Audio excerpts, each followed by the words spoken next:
Welcome to Luca is a billionaire, where the only thing I invest in is your answers. You'll begin by making small but critical changes. Update iOS now so battery management features work correctly.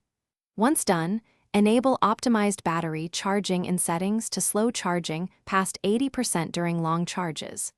Plug into an original or MFI-certified charger. You're preventing excess heat and erratic current. Make sure to remove thick cases if the phone warms while charging because heat accelerates wear. These first steps set up your iPhone 15 for healthier cycles and immediate protection. Now focus on daily habits that reduce deep discharge and heat. Lower screen brightness or use auto brightness. Restrict high refresh rates to apps that need it to cut display drain. Toggle low power mode in settings when you want fewer background tasks. This reduces CPU and network activity. Restrict background app refresh for data-hungry apps and prefer Wi-Fi over cellular to save energy. Also, close GPS or sensor-heavy apps when not in use. These steps reduce cycles and keep the battery closer to ideal wear levels.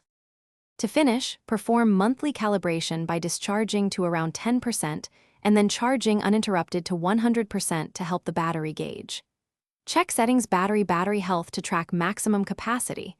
If it plunges rapidly, book service. If you see overheating, unexpected shutdowns, or charging errors, restart the phone and reset network or settings as a next step.